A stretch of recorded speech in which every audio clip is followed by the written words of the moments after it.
All right, welcome back. And this week in news, Toronto rapper Sick People drops what could be the most offensive diss track in Toronto rap history.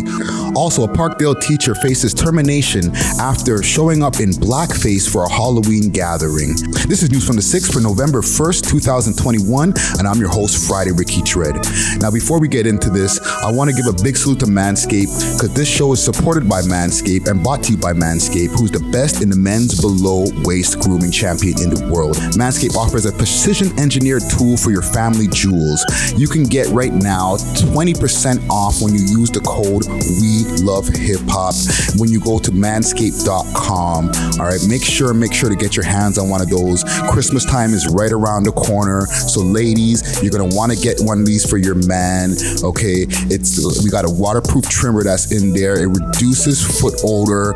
Okay, so you don't only have to use this on your balls. You could be shaving different parts of your body, underarms, feet, different places. Okay, there's a bunch of different things inside there, including a ball cologne, a whole bunch of different things besides the shaver itself.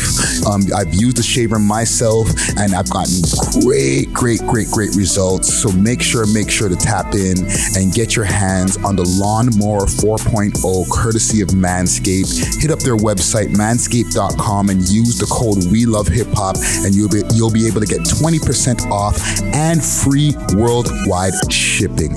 Okay, so get your hands on that. Your balls will thank you. But first in news, we're going to talk about the track from Toronto rapper and We Love Hip Hop alumni Sick People that dropped, and the track is called 51 Dead Ops. It seems, right from my opinion, and from the amount of music that I've listened to in my lifetime, that this has to be the most disrespectful track that has ever dropped in the Toronto music scene in history. Now, over the years, or actually over the last year or so, this scene has been getting a little bit crazier with the induction of the drill music into the scene, and just the way that the whole crime rate has been going up and the murder rate, and it's been spilling into the music, and a lot of guys have been getting at each other on tracks and getting way more disrespectful from song to song. Now, Sick People, we did an interview with him a few months ago in the beginning of the pandemic, and he seemed to be a really nice individual. We had a really great conversation, in-depth interview, and he was very respectful. But when it comes to his ops, I don't think that it's the same. So let's play a little bit of the song right here. As this is an audio podcast, we'll be able to give you all a little preview of what's going on here, and we'll give our opinions.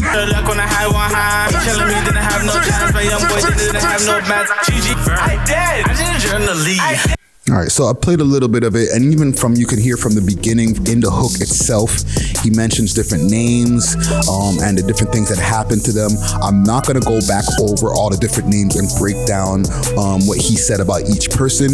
However, it's very disrespectful. The first verse, he doesn't really get into much. He just talks about himself and the different things that he's into, which, in my opinion, are a little bit incriminating.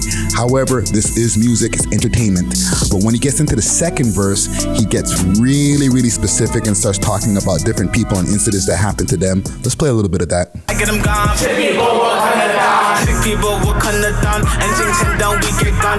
Caddy that on Christmas stacks. Bully and Liz got packed the same year. Crystal wants more. TDK to the day I'm dead. Fuck your. Very crazy track right there. It's intense, in my opinion. I know that he's not claiming responsibility, obviously, for all these different murders that happened in the city, but he's mentioning some very notable characters, some different notable people that have passed away in the scene. And I would imagine that when this track came out as of October 31st, so about a day ago, it's at 14,000 views already, so it's picking up steam. It's been posted on a few different blogs. I'll tell you, from me personally, and for on the behalf of, at least for the We Love Hip Hop page, I decided not to post a music video. I posted a throwback of his interview instead, because I feel that posting that music video on our page might get a little bit of negative attention from the audience, as far as supporting just the gun violence that's going on in the city, where we're trying to do the opposite of that. We're trying to bring down the gun violence in the city. However, Sick People as an artist, he has the liberty to be able to have freedom of speech. He was able to speak his mind on this track here. I don't know exactly what his goal is with this song here. There's two different, schools of thought that goes into this. Sometimes people say, he might be clout chasing or looking for attention. And this just might be how he really feels. And, when you get into the booth, you just talk about what's really going on in your life or what's going on in your head. Okay. So I want to give a big salute to Sick People. Make sure to check out his interview. Like I mentioned at the beginning of this, that's on our channel right now. You get to see a different side of him besides what you hear in his music. He's had a few different tracks that have been pretty intense as well, including Do the Dead Man and different songs like that, where he's gotten pretty disrespectful. But I would say for this track right here, 51 Ops, this has to be the most disrespectful that he's ever gotten, or any other Toronto artist has ever gotten, in my opinion, on any music. All right, so we'll look out for what the results of this is as the weeks go on, or as the days go on. And once again, big salute to Sick People. Next story. Now, in our next story, the TBSD is investigating after students at Parkdale Collegiate notified the vice principal that there was a teacher dressed in blackface. Okay, now during a Halloween gathering, the grade 9 students were shocked when this teacher decided to show up in what looked like blackface. Okay, after the outrage from the students and the parents, the teacher was sent home on home assignment to work from home with pay. Now, there's been a lot of backlash from this. I've seen this on a few different social media pages, as well as seeing it on City TV News or CP24 News. And in my opinion, I feel like sometimes the people who do this type of stuff do it on purpose. But there's two schools of thought that goes into this as well. Now, he could have been completely culturally clueless. He could have been trying to do something else with his costume and not trying to do blackface. And in turn, it looks like blackface because obviously you're putting blackface paint on your face. So he might have not even been aware that he's doing blackface and then got the outrage from the students. However, there has been different allegations that have gone on in the past as far as Parkdale Collegiate, as far as different racial allegations or racist allegations that have been gone on towards the students, including the use of the N-word. And we're talking about young children here. Not every time that people believe them when they go to the principal, and not every time that they actually go to adults and let the adults know what teachers have said to them or the way that teachers have treated them, right? So I want to give a big salute to the student out there who was able to go over and have the courage to go let the vice principal know about this right here. Now, it's kind of crazy that they have him sent home with pay right now, and he's still able to teach from home, I guess what they call home assignment. So, I don't know what that is exactly, so I'm assuming that he's going to be home teaching via Zoom, but I don't think that's going to be helping the teacher or the students, that were traumatized by his costume, to have him still teaching via Zoom. Okay, now the teacher's facing disciplinary action up to termination.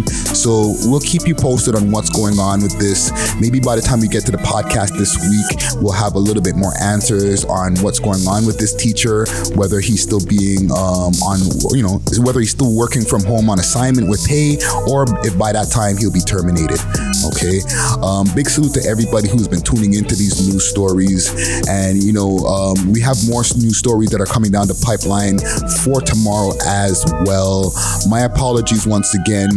Like last week, we try to do as many news stories as possible, but when we get an influx of a bunch of content, it doesn't give us a lot of time to film news stories. And plus the fact that we're dropping content, in my opinion, I feel like, hey, you got like 3 content pieces for the day, you don't need a news story.